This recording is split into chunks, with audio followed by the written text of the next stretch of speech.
Hello friends, नमस्ते। और मैं स्मिता माथुर, मेरी यूट्यूब चैनल में आप लोग का बहुत बहुत स्वागत है। और आज के दिन मतलब कल जो विमान दुर्घटना हुई है उससे सभी लोग बहुत हिल गए हैं अंदर तक। और ऐसा लग रहा है कि जीवन में कुछ भी निश्चिंतता नहीं है, कुछ भी नहीं पता होता कि अगले पल क्या होने वाला है।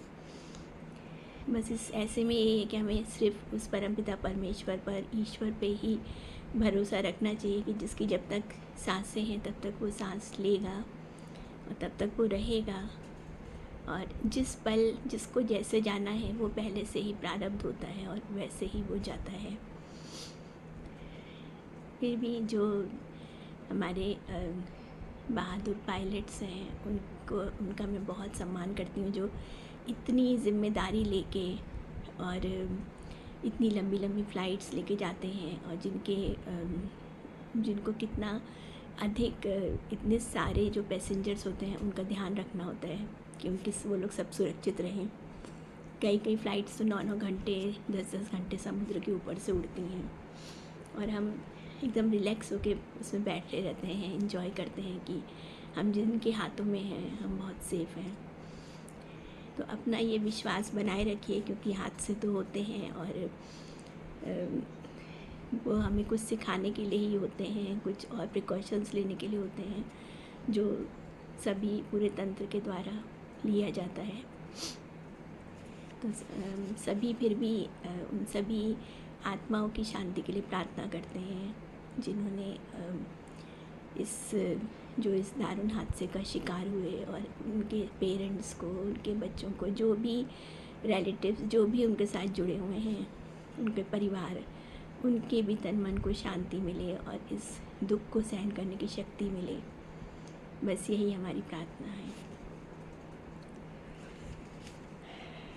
फिर भी ये है कि जीवन चलता रहता है, आगे चलता रहता है, और इसीलिए कुछ थोड़ा सा आप लोग का मन बदले, इसलिए मैं अपनी एक नई कहानी लेके आई हूँ जिसका नाम है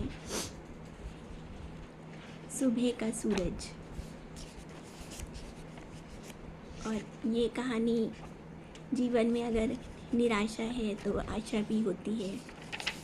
तो ये कहानी एक ऐसी लेडी की कहानी है जो बहुत अपने कार्य के प्रति जो है वो समर्पित है और हाईली एजुकेटेड है, हाईली इंटेलेक्चुअल है। लेकिन ईश्वर कुछ ऐसी परिस्थितियाँ आती हैं कि वो संतान सुख के लिए जो है वो तरस जाते हैं। लेकिन फिर भी जीवन में ऐसे मोड़ आते हैं, कुछ ऐसा पॉजिटिव होता है कि बाद में उनको भी संतान का सुख मिलता है। तो बस यही है कि कितनी भी विपरीत परिस्थितियाँ आएँ, कितनी भी कठिन परिस्थितियाँ आएँ, हमको अपना धैर्य नहीं छोड़ना चाहिए, जीवन के प्रति आशा नहीं छोड़नी चाहिए, क्योंकि जीवन तो चलता ही रहता है। और सभी बच्चों को, बड़ों को, सभी को जो है वो धैर्य धारण करना चाहिए। तो मेरी कहानी का नाम है सुबह का सूरज। आज वह अपने डिपार्टमेंट की सबसे ऊंची पोस्ट पर है। उसके ऊपर केवल बोर्ड ऑफ डायरेक्टर्स हैं। कोई भी उसको देखकर यही समझता है कि वह बहुत खुश नसीब है। सिल्क और कॉटन की कड़क साड़ियों में वह अलग ही नज़र आती। पतली दुबली काया और सांवला मुरझाया सा रंग, किसी भी एंगल से उसे खूबसूरत नहीं कहा जा सकता था, किंतु अपनी शिक्षा और मेहनत के बल पर वह ऐसे उच्च पद पर आसीन थी जहाँ लोग बाग उसके आगे पीछे घूमते थे। कोई कार का दरवाज़ा खोल रहा है तो कोई बैग लेकर पीछे पीछे आ रहा है। लेकिन उच्चतम पद तक पहुंच जाने के बावजूद उसके अंतर मन में गहरे दबी थी हमेशा भीतर ही भीतर सालने वाली एक अनकही टीस।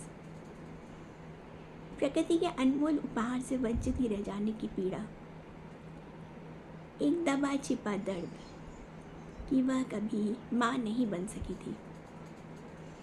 प्रसव पीड़ा क्या होती है वह नहीं जानती थी, इस दर्द को क्या किसी ने पहचाना था?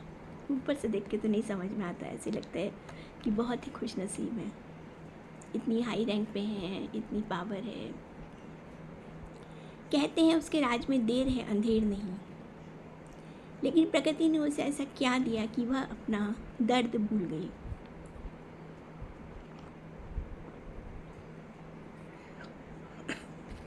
इस उम्र तक आते आते और रूखे सूखे कागज़ों और फाइलों से उलझते हुए अब उसका चेहरा भी उतना ही रूखा हो गया था। अपनी यंग एज के दिनों में लंबी पतली और नाजुक सी देह यष्टि में शायद अच्छी ही लगती रही होगी। उसके पति जो इस परिपक्व उम्र में भी खासे हैंडसम दिखते थे, युवावस्था में तो उन्हें देखकर कई युवतियों की धड़कनें बढ़ जाती होंगी। उसकी सबसे बड़ी ताकत उससे प्यार करने वाले पति ही थे, जो उसकी शारीरिक खूबसूरती को नहीं, उसकी बुद्धिमत्ता को प्यार करते थे। पति पत्नी दोनों थे भी एक से एक क्वालिफाइड। उनकी शादी के शुरू के दिन तो जैसे पंख लगाकर उड़ गए थे। अनुशासन प्रिय पति के राज्य में हर काम टाइम से होता। घड़ी की सुइयों में ही जैसे प्रीति की जान अटकी रहती। प्रीति मतलब मेरी इस कहानी की नायिका। ज़रा सा नाश्ते का समय इधर उधर हुआ और पति की भ्रकुटी तन जाती। इसीलिए वह सुबह 5 बजे का अलार्म लगाकर ही सोती थी। समय के पाबंद पति ठीक 8:15 बजे घर से निकल जाते और उनके पीछे पीछे 8:30 बजे प्रीति बस पकड़ती। शाम को 8 साढ़े 8 बजे घर में घुसते थे। दोपहर का खाना तो फैक्ट्री में ही हो जाता। हाँ, शाम के खाने के लिए उसने एक लड़का रख लिया था। वह घर भी साफ करता और दोनों के आने के पहले पराठा सब्जी बनाकर रखता। फैक्ट्री से लौटते ही दोनों भूखे मानुषों जैसे खाने पर टूट पड़ते। लेकिन दिन भर पूरी लगन और निष्ठा से फैक्ट्री में ड्यूटी निभाने के कारण रात तक दोनों इतने थक जाते थे कि करवट बदल कर सो जाते। जिंदगी मशीन के समान ही चली जा रही थी। ऐसे में संतान प्राप्ति कहाँ से होती है? इसी बीच में प्रीति के छोटे भाई की शादी हुई और साल भर के अंदर भाभी को दन्न से एक बेटा हो गया। दूर हरिद्वार में बैठे सास ससुर को एक खबर मिली और चिंता से दोनों के चेहरे मुरझा गए। 5 साल का वैवाहिक जीवन होने पर भी प्रीति और प्रकाश के घर में किलकारी क्यों नहीं गूंजी? दोनों स्वस्थ और पढ़े लिखे हैं, फिर क्या परेशानी है? सास ने दिल्ली आकर बड़े प्यार से समझाया, बहू, नौकरी ज़रूरी नहीं है, लेकिन घर में एक छोटा खिलौना भी तो होना चाहिए। सॉरी, नौकरी ज़रूरी है, लेकिन घर में एक छोटा खिलौना भी तो होना चाहिए। जाओ 15-20 दिन की छुट्टी लेकर दोनों कहीं घूम आओ, तुम्हारा घर हम संभाल लेंगे। बहुत अच्छे थे सास ससुर। अपने ठंडे गरम सूटों को अटैची में रखकर जब प्रीति और प्रकाश शिमला पहुँचे तो लगा सच में ही वे स्वर्ग में आ गए हैं। जीवन के कितने खूबसूरत दिनों को वह मिस कर रहे थे।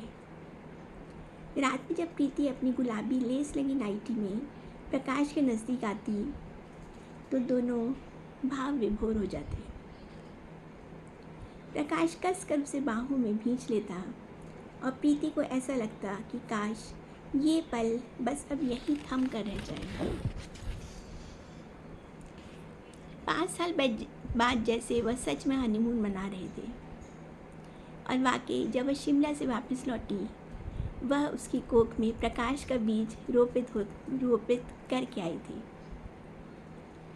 बहू के गुलाबी चेहरे को देखकर ही सास समझ गई थी कि उनका शिमला भेजना सार्थक हो गया। अब वह उसका बहुत ध्यान रखती। बहू बेटा, फूंक फूंक के कदम रखना, जल्दी जल्दी सीढ़ी मत चढ़ा करो। अरे प्रकाश, कहाँ 5वीं मंजिल पर घर ले रखा है, नीचे का घर लो, बहू थक जाती होगी। और सचमुच वे सीढ़ियाँ ही उसके लिए नरक का द्वार बन गई थी। जुलाई के महीने में जब वह रेन कोट पहनकर नीचे उतर रही थी, उसका पैर स्लिप हो गया था। 10 सीढ़ियाँ गिरने के बाद ही वह संभल पाई थी। लाल लाल खून से उसके कपड़े भर गए थे। माँ जी! उसकी चीख सुनते ही माँ जी बाहर आ गई थी। लेकिन अफसोस, होने से कौन बलवान है। फिर तो उसकी बॉडी की ये टेंडेंसी ही हो गई। 2-3 महीने का गर्भ ठहरता और तीसरा महीना आते आते अपने आप ही फूल डाली से टूट जाता। प्रीति का गुलाबी रंग भय और दर्द से पीला पड़ जाता। नहीं माँ नहीं, मैं अब और रिस्क नहीं ले सकता। प्रीति की जान से ज़्यादा प्यारा कोई नहीं। अब की बार उसने डॉक्टर से बोलकर अपना ऑपरेशन करा लिया था। प्रकाश ने, मुझे बच्चा नहीं चाहिए। लाखों लोग हैं जिनके बच्चे नहीं होते। मैं अपनी पत्नी के रिस्क पे बच्चा नहीं पैदा कर सकता। माँ जी भी हार कर हरिद्वार वापस चली गई। पोते की आस उन्होंने छोड़ दी थी। बेटे की भ्रकुटी से वह भी डरती थी। स्ट्रिक्ट था बहुत प्रकाश, तो वो भी डरती थी। समय बीतता गया। प्रीति ने खुद को ऑफिस के काम में झोंक दिया। रूखी सूखी फाइल्स और टेक्निकल मैनुअल ही उसके दोस्त बन गए थे।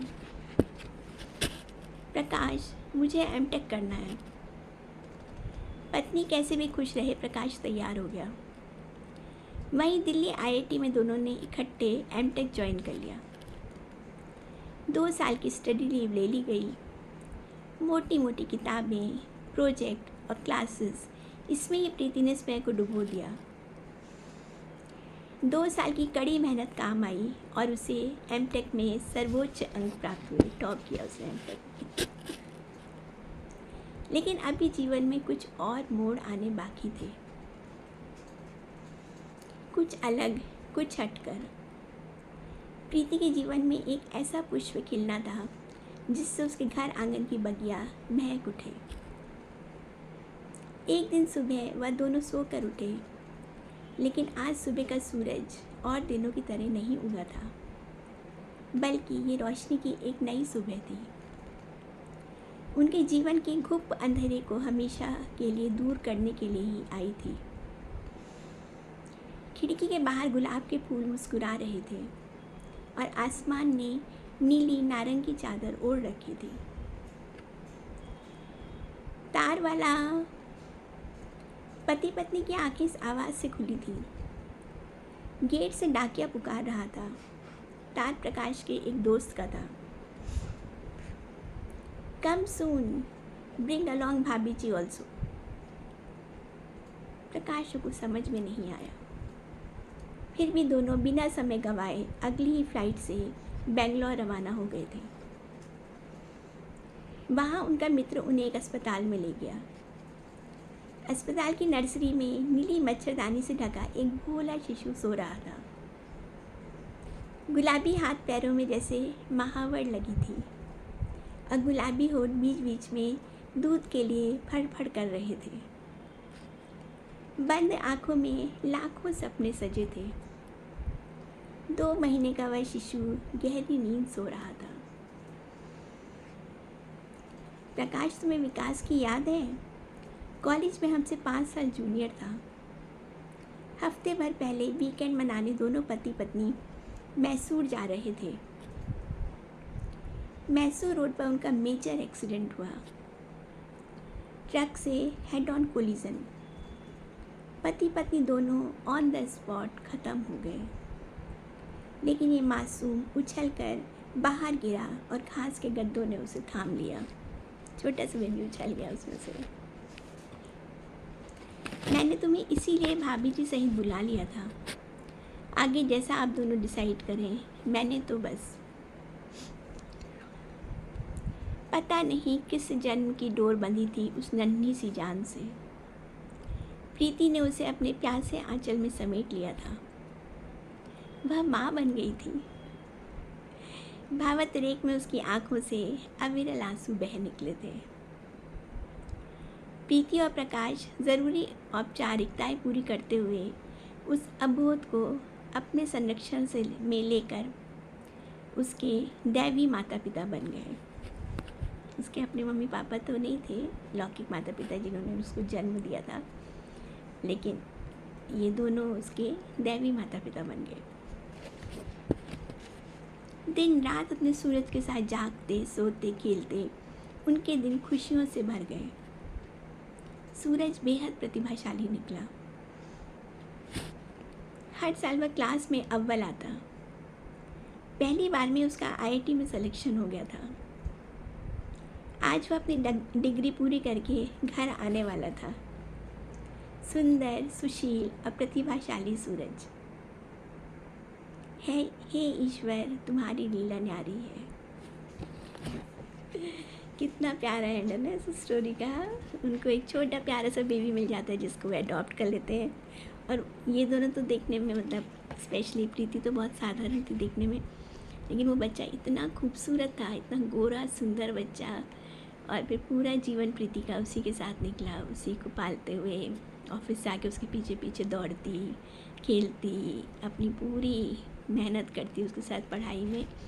और उसी का फल हुआ कि वो बच्चा बहुत अच्छा निकला पढ़ने में और उसका आईआईटी में सिलेक्शन हुआ और उसकी बहुत अच्छी जॉब लगी बाद में। हर तरीके से उसने उनको वही सुख दिया जो अपना सगा बेटा माता पिता को देता है। चलिए, ओके, बाय, सी यू। और मैं स्मिता माथुर, मेरी यूट्यूब में आप ऐसे ही हर सैटरडे को एक नई कहानी सुनेंगे। और अगर आपको मेरी कहानियाँ पसंद आती हों तो प्लीज़ इनको सब्सक्राइब करिए। और मेरी कहानियाँ किसी के ऊपर भी पर्सनल आक्षेप नहीं होता, कुछ नहीं होता, खाली सभी कहानियाँ रियल लाइफ से इंस्पायर्ड होती हैं।